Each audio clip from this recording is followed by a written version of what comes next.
God said, stop looking for work. From now on, it's God's duty. Ladies and gentlemen, there comes a moment in every person's life when effort alone is no longer enough. A moment when striving feels exhausting, when searching produces frustration, and when the harder you try, the heavier the burden becomes. Many of you are standing in that moment right now. You have done everything you were taught to do. You prepared yourself. You showed up. You worked hard. You prayed. And yet, the breakthrough you expected has not appeared. Tonight is not about blaming yourself. Tonight is about revelation. Ladies and gentlemen, God is not silent in your struggle. He is speaking clearly, firmly, and lovingly. And his message is simple but powerful. Stop looking for work. From now on, it is my duty. This statement challenges everything the world has conditioned you to believe. The world tells you survival depends on hustle, anxiety, pressure, and constant chasing. God says provision flows through trust, alignment, and surrender. The difference between struggle and supply is not effort, it is faith. This is not a message of irresponsibility. This is not an excuse for laziness. This is a call to shift where your confidence is placed. For too long, many have relied solely on human systems, human approval, and human timing. But God operates beyond resumes, interviews, and closed doors. He opens paths no human can block and places you where no competition can remove you. When God takes responsibility for your provision, nothing in this world can deny what He has ordained. Ladies and gentlemen, when you finally stop chasing what God has already assigned to you, something changes within you. Fear begins to loosen its grip. Anxiety loses its authority. You stop waking up with panic and start waking up with expectation. You realize that rejection was never punishment, it was redirection. Delays were never denial, they were preparation. God was not ignoring you, He was positioning you. Too many people exhaust themselves trying to force doors open, not realizing that God is asking them to step back so He can open the right one. The struggle ends the moment you release control and accept divine responsibility. God does not need your stress to create provision. He does not need your fear to move on your behalf. What He requires is your trust. And when trust replaces desperation, provision follows naturally. Tonight is an invitation to shift your mindset, your faith, and your expectations. It is an invitation to stop measuring your worth by outcomes and start measuring it by obedience. It is an invitation to rest, not in inactivity, but in confidence. Confidence that God knows where you are, confidence that He knows what you need, confidence that He has already prepared the opportunity that fits you perfectly. So, ladies and gentlemen, as we move forward, open your hearts to this truth. You are not forgotten. You are not late. You are not failing. You are standing at the edge of divine intervention. And from this moment on, the burden of provision is no longer yours to carry. You begin to move with calm confidence, knowing that nothing essential can be withheld from you. Many people struggle because they secretly believe God provides only when they are perfect, worthy, or fully ready. That belief is false. God's provision is not a reward for performance, it is an expression of His nature. Just as the sun shines without asking permission, provision flows because God is faithful. You do not earn provision, you receive it. And receiving requires trust, not tension. Divine provision often arrives in ways the mind cannot predict. It may come through a person you did not expect, an opportunity you did not apply for, or a door you never knocked on. That is why relying solely on logic limits your experience. Logic says, if I do this, then this should happen. Faith says, God can bypass every step if He chooses, and often He does. When God provides, He does not simply meet needs, He restores dignity. He does not just give money, He gives peace. He does not just give work, He gives purpose. Human provision may pay bills, but divine provision heals the soul. That is why some people earn well, yet live in constant stress, while others may have less, yet sleep in peace. Divine provision carries rest with it. One of the biggest mistakes people make is confusing effort with faith. Effort says, if I stop pushing, everything will collapse. Faith says, if I let go, God will take over. Effort exhausts. Faith empowers. Effort depends on circumstances. Faith depends on God. When you live from effort, alone. You are always afraid of losing what you have. When you live from faith, you know what belongs to you cannot be taken away. Divine provision requires a shift in identity.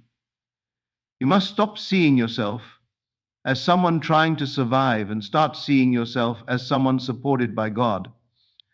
Survival thinking says, I must secure everything myself. Kingdom thinking says, I am sustained. This shift is not external, it happens within. And once it happens within, the external world responds. Many delays in provision happen not because God is withholding, but because the person is not ready to receive. Not emotionally, not mentally, not spiritually. If God gave some people what they asked for too early, it would destroy their peace, inflate their ego, or deepen their fear. So God prepares you before He provides for you. The waiting season is not empty, it is instructional. Divine provision also requires detachment from fear based urgency. Urgency rooted in fear blocks faith. When you panic, you signal distrust. When you rest, you signal belief. God moves fastest when you stop rushing Him. Stillness is not inactivity, it is confidence. It is the posture of someone who knows the supply is guaranteed. Another truth about divine provision is that it does not always come in the form you expect, but it always comes in the form you need. Sometimes what you need is not money, it is clarity. Not a job, but direction. Not more effort, but peace. God provides solutions, not just resources, and often the solution changes everything. Br.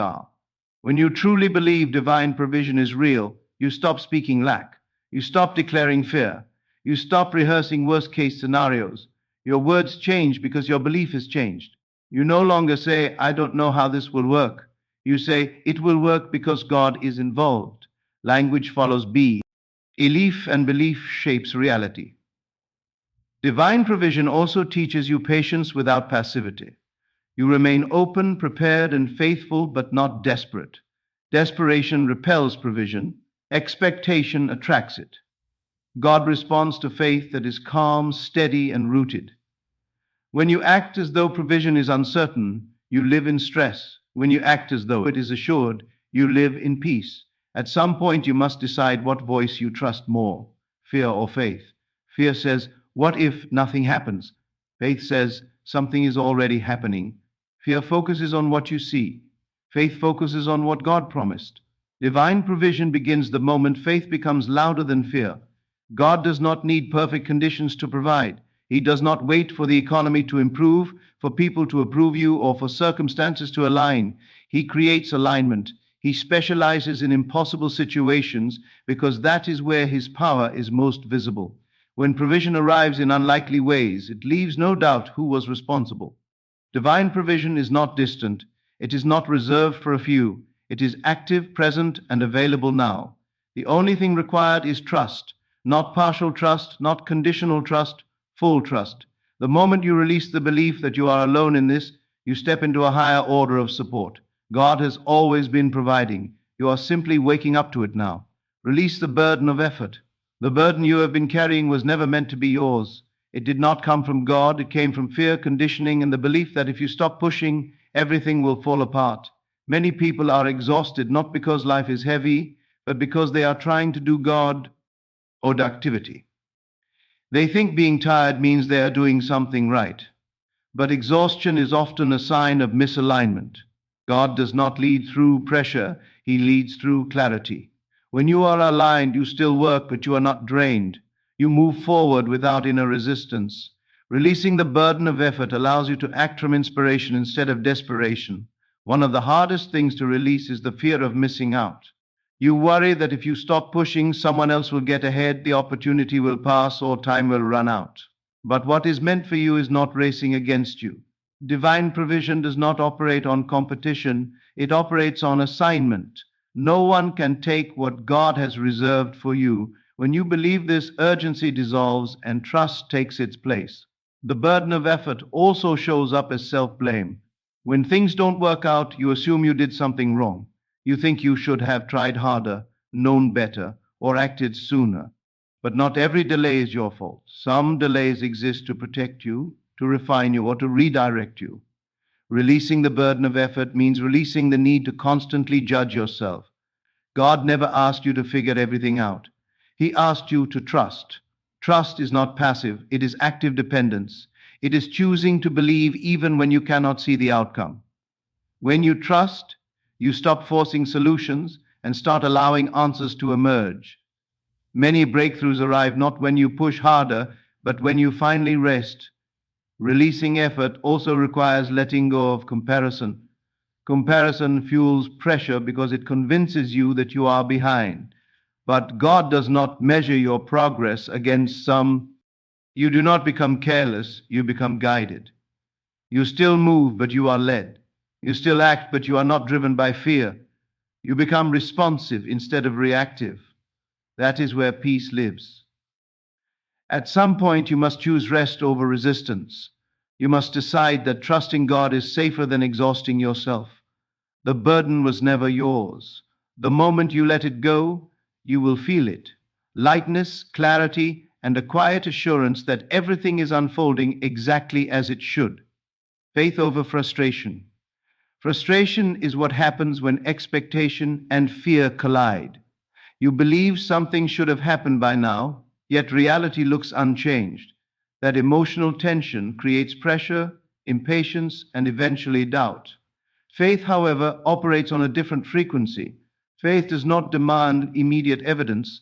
Faith does not argue with timing. Faith rests in certainty, even when nothing seems to move. Choosing faith over frustration is not denial of reality, it is mastery over it. Most people think frustration comes from waiting, but that is not true. Frustration comes from resistance. It comes from trying to control outcomes while pretending to trust God. The mind says, I believe, but the heart says, I'm afraid. That inner conflict drains energy. Faith resolves that conflict. Faith says, I may not see it yet, but I know it is done. When faith speaks, frustration loses its power. Frustration grows loud when you focus on what is missing. You measure time, compare progress, and replay setbacks. Faith shifts attention from absence to assurance. It does not ignore challenges, it refuses to let them define the future.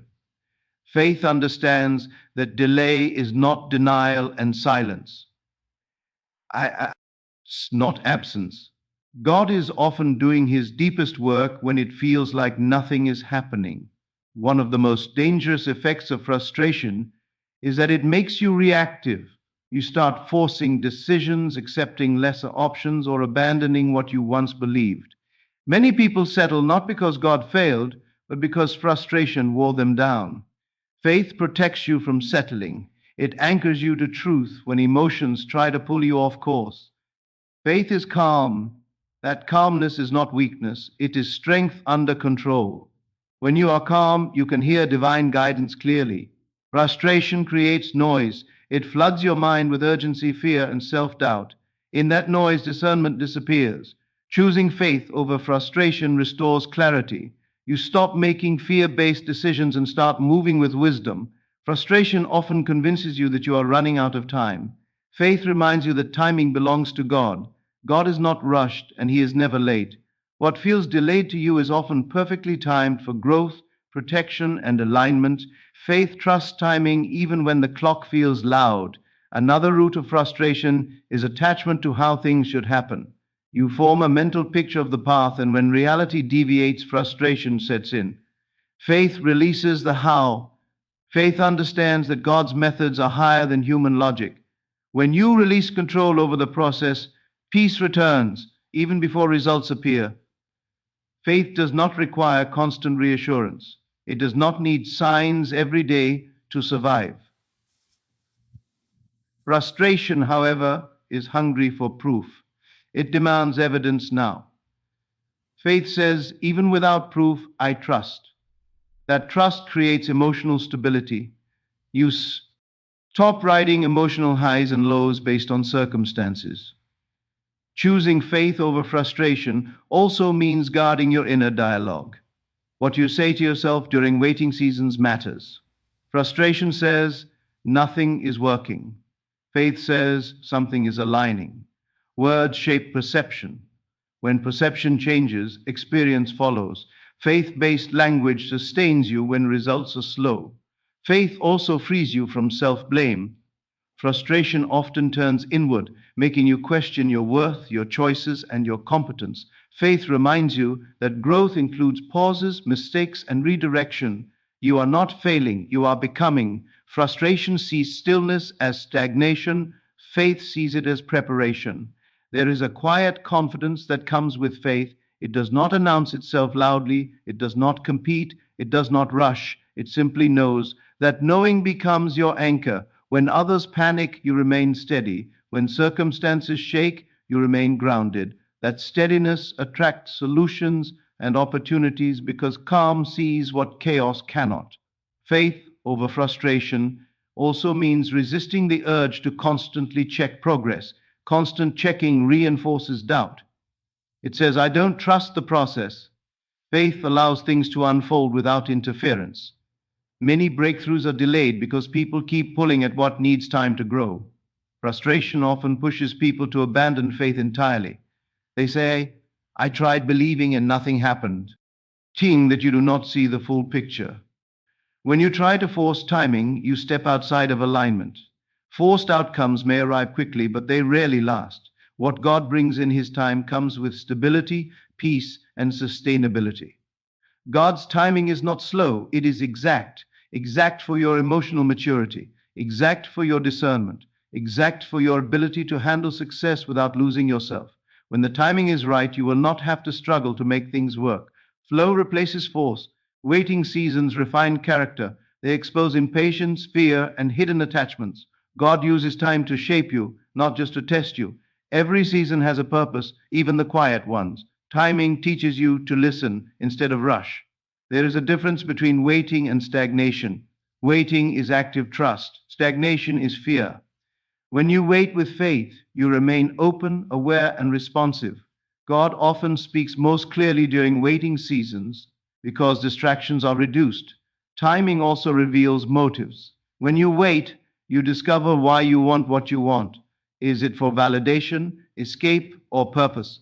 God aligns outcomes with motives. When motives are refined, timing accelerates.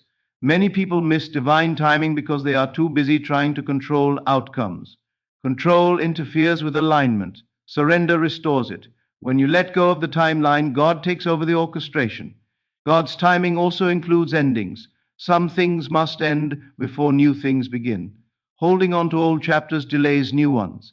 Timing requires release as much as it requires patience. When you release what no longer fits, you create space for what does. Timing is often misunderstood because use it does not announce itself. You rarely know it has arrived until you are already inside it. But when it comes, you will feel it. Resistance fades, doors open, clarity increases. You move without strain. Fear makes waiting feel unbearable. Faith makes it purposeful. The same season can feel like punishment or preparation depending on your perspective. Faith reframes waiting as trust building rather than time wasting. God's timing restores dignity. You do not have to beg, chase, or compromise.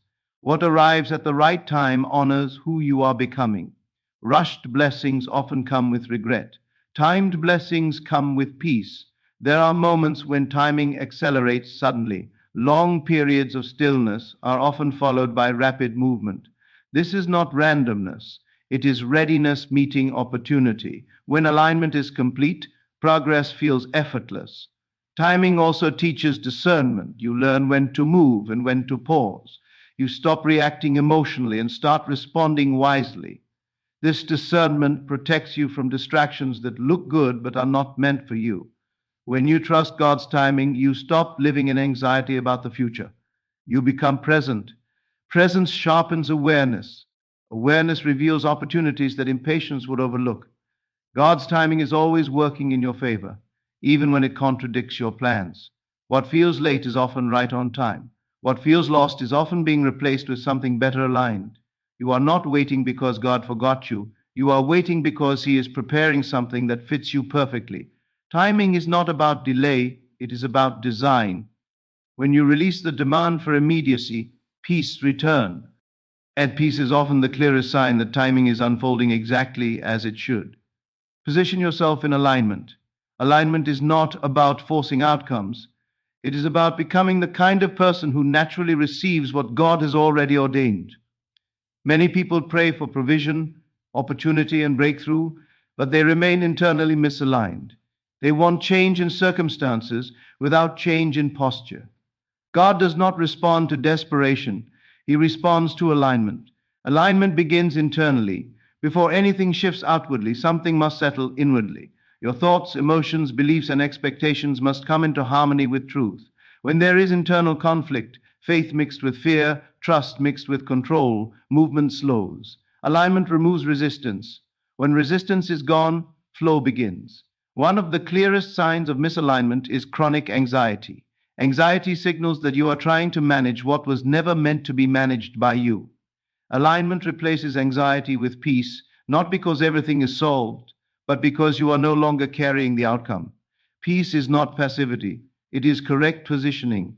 Positioning yourself in alignment means agreeing with God rather than arguing with circumstances. Circumstances are temporary, God's word is constant. When you constantly react to what you see, you shift out of alignment.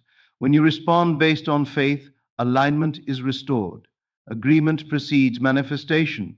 Alignment also requires clarity about identity. You must stop seeing yourself as someone trying to earn provision and start seeing yourself as someone who is supported. Identity determines behavior. If you see yourself as lacking, you productive, but busyness without direction drains energy. Alignment brings efficiency. When you are aligned, small actions produce significant results. Effort decreases, impact increases. Positioning yourself in alignment also means separating from pressure driven decisions. Pressure creates shortcuts, alignment creates sustainability. God's provision does not require compromise. If something requires you to abandon peace, integrity, or trust, it is likely misaligned. Alignment requires patience with yourself. Growth is progressive. You will not align perfectly overnight, but each time you choose trust over fear, alignment deepens. Each time you release control, alignment strengthens. Another sign of alignment is clarity. Confusion fades, not because every answer appears, but because direction becomes simpler. You stop needing excessive validation. You become comfortable moving quietly, confidently, and steadily. Alignment does not remove challenges, it changes how you experience them. Challenges no longer feel threatening, they feel instructive.